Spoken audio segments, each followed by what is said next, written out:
Hi friends, it's Sue with Everyday Artisan again. Happy September. I can't believe the summer is over already. It went by way too fast, and I wanted to hop on and give you a status update, and what you'll see is that I really haven't done much since my last post, so you don't worry, you didn't miss anything. I was working on the indigo mini skirt. I finished that. Sorry I don't have that here with me. So I'm not going to post about that, but maybe I'll get a picture of it and do a short or something when I get back home. But in the meantime, I did finally get the sleeves of the robe stitched up. One of them, I still have a tiny bit of the white stitch to finish up on this end. But for the most part, never mind, that was just a piece of fuzz. I'm done with the sleeve. This doesn't look exactly like the pattern that I was using in the Geometry of Hand Stitching book, which of course I had it, but now I don't. Oh, here it is. In the book, they have a lot of little extra loops up here and extra little stitches around there, but I almost think with my thing, it would look better, I agree, but it would be a little bit busy, and for me, I've never learned how to bury a starting stitch between layers. I know there's a trick to it. If anybody has that trick and has a link to a video on how to do it, love it if you put that in the comments for me. But I really felt like because this was going to go around the sleeve, it was going to be a little loose, so you were going to be able to probably see inside it, that I didn't want any tails hanging out. And it's easy enough to do when you're just working on something as small as this, and I stitched from the inside out so that I could always go between the two layers to start and stop all my stitches. But it's that other trick I don't know yet, and I don't even know if I want to add it. So I'm excited. I've got my Dove fabric for the main body of the robe and my light blue at the end. I think this has the white, the sage, and then a gray button craft thread. So hopefully that gray will pick up this and it'll look really cute.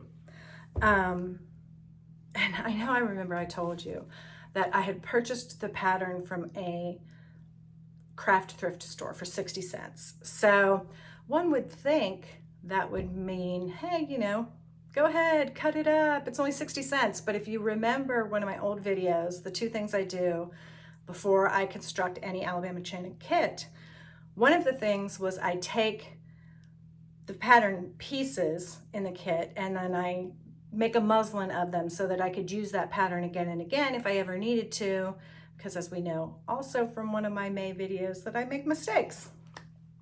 So one would think my 60-cent pattern, I would feel comfortable just cutting it right into this pattern paper.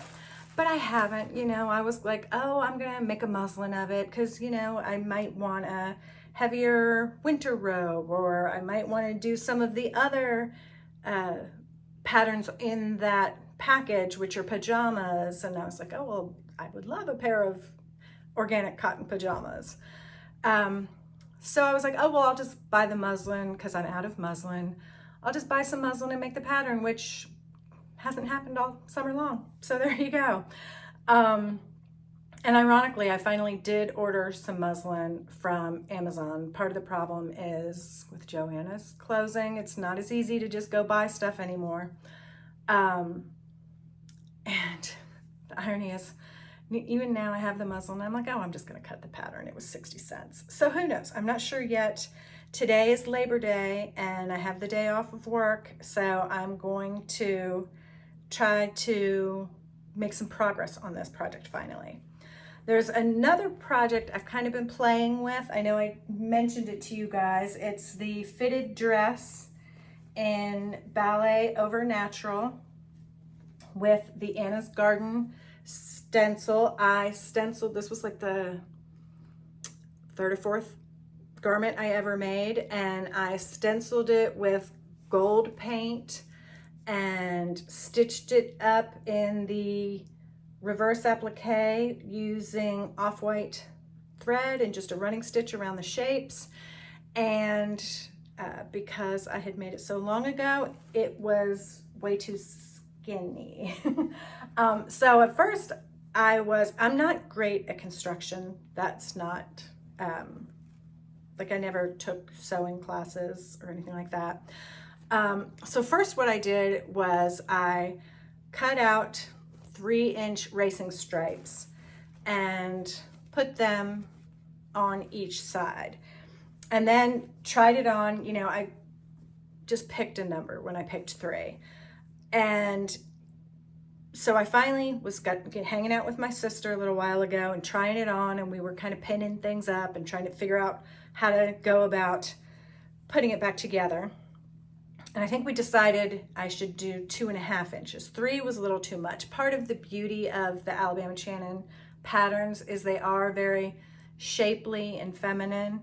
And once I put this much fabric in it, it kind of lost all of its shape.